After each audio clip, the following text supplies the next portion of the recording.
And now, it's time for another Dice Tower review with Tom Vasel.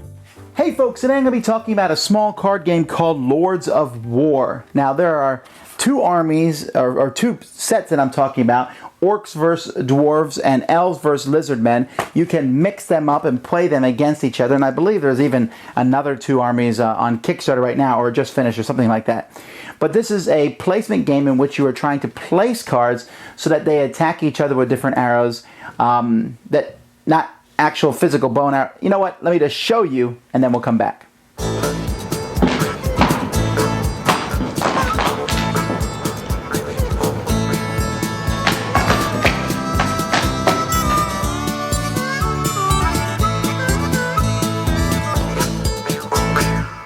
Here you can see some of the cards from the different decks. There's a deck of cards that comes for each of the armies. So we have the dwarves and the elves here.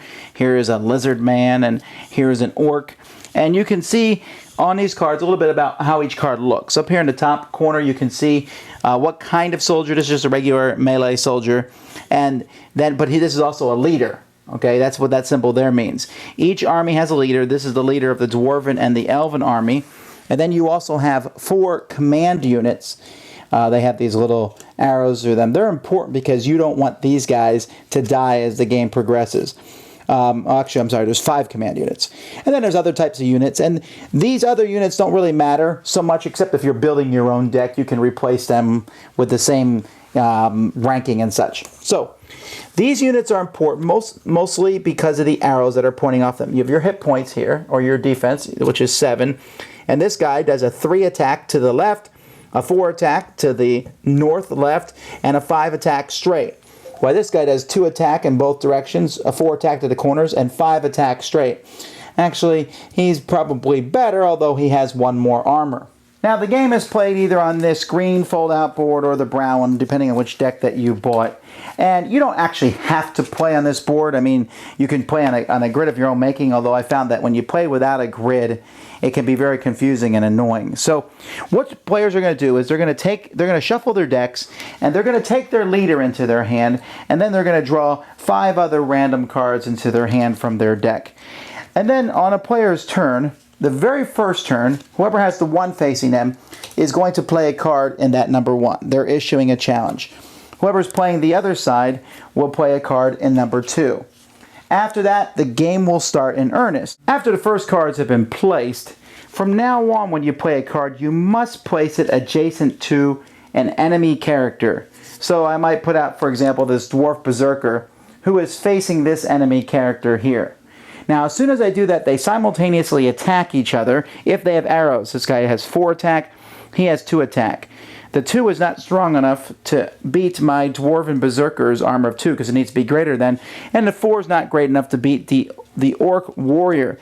However, on his next turn, he'll do the same thing, and he'll place a guy because diagonal's adjacent, and now he has a 2 from this guy and a 3, that's 5, beats my dwarf berserker who dies. So then on my next turn, I'm really, really annoyed about that, so I'm trying to figure out. So I'll say, oh, okay, I'll play this dwarf dowager over here who does a 5 attack, only in one direction, which kills this one. Very powerful, but only in one direction.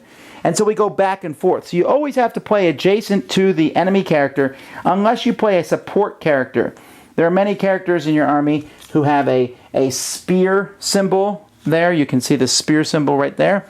That's a support character, and you can play them adjacent to one of your own characters. You can still attack an enemy with them if you want to. You also have ranged people who you can put next to a friendly unit, and they still have an attack. So you can see this guy has a 2 diagonal attack, but he also does 5 attack in the 3 squares directly in front of him. So he does a 5 attack in this whole area right here, which is pretty powerful, but a range attack only works on your turn. So as you place these characters, it's possible that you can simultaneously kill an enemy unit while killing one of your own units. You can throw someone there to die deliberately just so that they can, pop someone else over. So as you're placing these, you have to constantly be looking at the arrows and seeing where you're placing things. Now, when your turn's over, you draw a new card up to 6. However, if you have a character who's not involved at all, let's say I'm the dwarfs, and I look here and I say, okay, this guy here is not being attacked by anybody, this dwarf impaler. No one has an arrow pointing at him. he was not used. I did not just put him out this turn, and he did not just kill somebody. Then I can take him back in my hand rather than a card from the top of the deck. So you can kind of use the same cards and put them down in different places the next turn. This will continue until one person has killed 20 enemy units, or they've killed 4 of the command unit / leader units. At that point, that person wins the game. Now you can mix and match these, and let's talk about the game. Okay, first of all, quality of the art is good. I like it. It works. It's pretty easy to tell the different races apart. They also have kind of different background colors, and I have to say I haven't mixed the decks together, but I kind of like the fact that each one has a theme. It's fun to play with an orc army. I wouldn't mind maybe taking 2 orc armies and mixing them up, but this game, you know, it's going to be compared a lot. There's a lot of 2-player games like this, you know, where fantasy versus fantasy. You know, it will come to mind, people think, oh, Summoner Wars and Mage Wars and Magic the Gathering and all these things. This is really not that genre, even though it has the fantasy trappings on it. Instead, this is closer to an abstract strategy game. In fact, the game it kind of reminds me closest of is almost Hive. Not really, but it just has this idea. It's all tactical. It's placing so that the arrows go and attack other people. Now that's a kind of a cool concept. In fact, my very first design that I came up with had this very same concept, although it was using tiles rather than cards. So it's something I've always thought was a good idea, but I can never get it to work the way I wanted it to.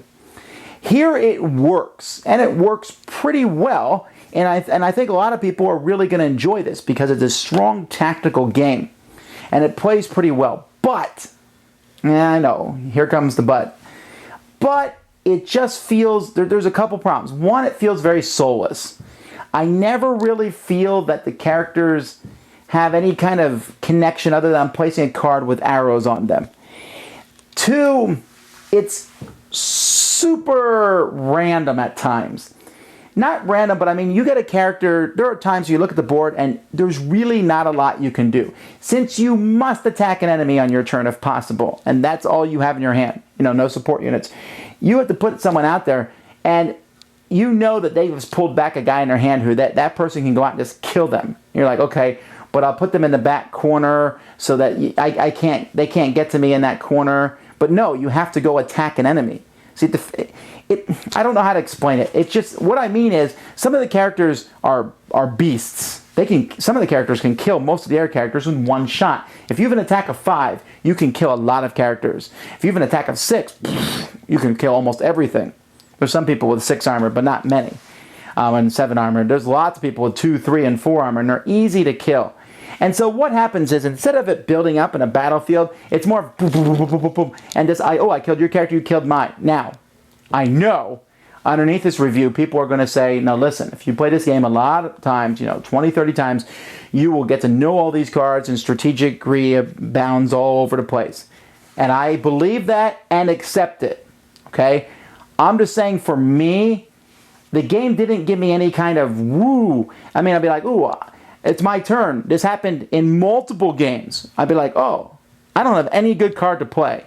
This is not fun at all. Because I'm going to play a guy and you're just going to wail on me. I don't even have a chance because of the way my arrows are set up and the way that things are on the board. Okay, well, I'll stop being a crybaby about that. And other than that, though, the game just feels very dry. I'm putting people down and looking at where all the arrows go, and there's no sense of excitement. You say, do you need dice in these kind of games? Yeah, maybe so. Or cards that can change how things happen. I've seen a lot of people comparing this to Summoner Wars, and I don't get that really, because they're really not comparable at all to each other than that you have 2 fantasy armies fighting each other. But in Summoner Wars, there was this excitement the whole time. Like, oh, what's going to happen? What's going to happen next? Here it's more of a, I'll play this card here. And it feels like chess in a sense. Checkmate, as you play the card. So some people are going to love that. For me, though, it's just a little too clinical for me. And here's another thing. There's 4 armies here. Orcs, dwarves, elves, and lizardmen.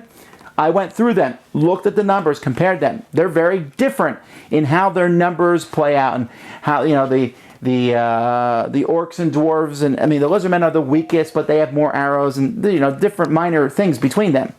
And that's cool. I'm glad they didn't make them symmetrical. But I never felt like I was playing a lizardman. I never felt like I was playing orcs. I never felt like I was playing dwarves. I think special abilities might have helped that, maybe a little bit, but just pure numbers alone wasn't enough to differentiate the different races for me. So, plays quick. I know there's a group of people out there who will like this. They're already out there. They enjoy it, but not for me. Lords of War.